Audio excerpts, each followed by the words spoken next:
we'll want to get a statement from the Minister of Foreign Affairs, the chief diplomat. Some of us may not be diplomats, but we'll want to get a statement from the chief diplomat, and we'll also hear from the leader of opposition on the press. I think he has a message for the press, today being the press day. Yes, Honorable Call.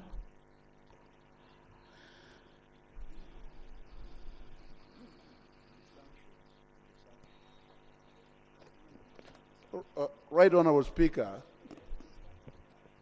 on your communication, especially on the sanction, I remember I was in my constituency and I got a call from the press, especially New Vision, asking me about it. And I thought they were mistaken, because to the best of my knowledge, our work as Parliament of Uganda, we allocate resources to the ministries, to the Prime Minister's office, and to different departments of Uganda. And the major people who should be questioned on this issue of the iron sheet are people who are tasked with the responsibility of implementing the resources that we allocated for this particular issue. First of all, the sign that we allocated the resources is a clear sign that this Parliament is committed to solve the problem of the Karamojong people. And therefore, I was wondering how you can sanction the head of Parliament and you forget people who are in charge of implementation. In this case, the ministers, I don't have a problem when they are talking about the ministers. I don't have a problem if you could talk about the office of the Prime Minister. But how, of all things, you come to give sanction on the head of institution of Parliament, who are the people concerned, and this issue was raised in this Parliament. The issue about who is a beneficiary should be the implementing people, not us who are concerned in monitoring what was not done rightly, and that is how the issue was brought to the concern of this one. And therefore, I think it is the right time for our Minister of Foreign Affairs and for the head of state to make sure we get serious as a country so that our sovereignty should be protected as a country. Thank you very much. Thank you. The sovereignty of this country is very important. Honorable Kitutu and Honorable Nanduta in court, but the principle of presumption of innocence still stands. Yes, the mover. Yes, Right Honourable Speaker, I want to thank you. You did mention that the Minister for Foreign Affairs will be making a statement. I really think it's important because this is a matter that really touches on our diplomatic relations. And for purposes of just avoiding uncoordinated troop movements, it will be important that government states its position early enough to guide the debate and discussion. Otherwise, there is a very big likelihood of creating a diplomatic imbroglio arising out of the statements that we may make. Right Honourable Speaker, for me, at the risk of anticipating what is in the statement, at the risk, the UK has a right to sanction anybody. It's really their right.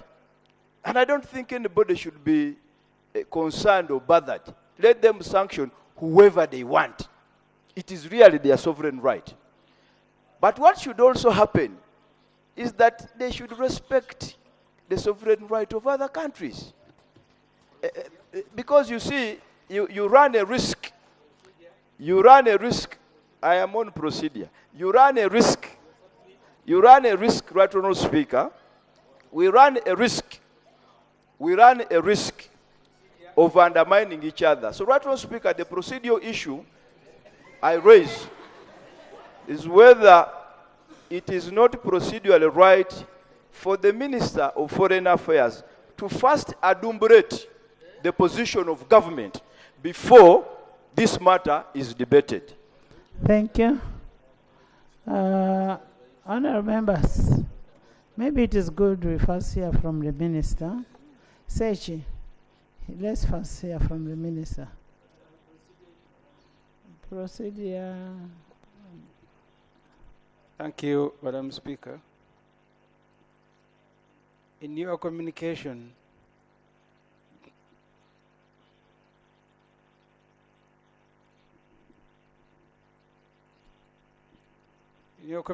you said we have tax bills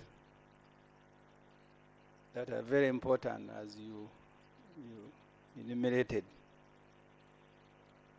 And you did say that for you don't care if they want to freeze, you don't even have a postcard, they can go ahead.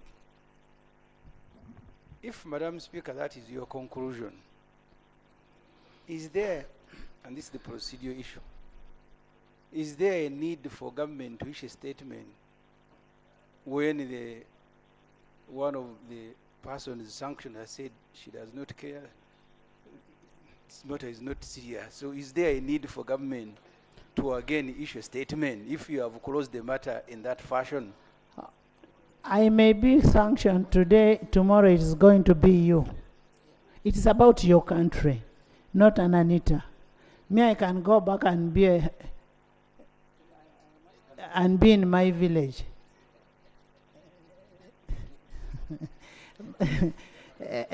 Honourable Minister, no, let's first hear from the Honourable Minister. And then, Honourable Minister, because they are going to sanction all of you. You think it is you are immune? Thank you very much, Right Honourable Speaker.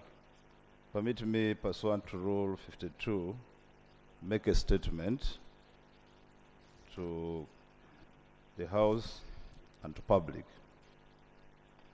The Republic of Uganda is a stable democracy that enjoys cordial relations with the vast majority of states in the family of nations.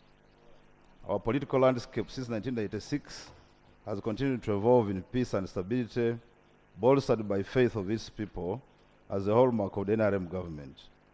Our standing in the region internationally has reflected the dividends of this peace and stability.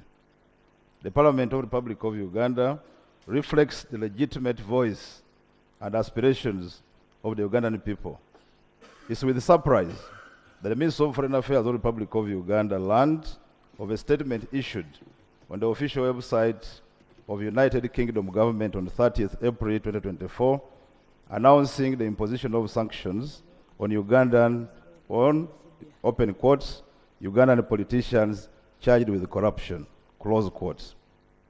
The case referred to under the UK's global anti-corruption sanctions regime concerning two former ministers, the Honourable Goretti Kitutu and the Honourable Agnes Nandutu, represents the first time that this is applied with respect to Uganda.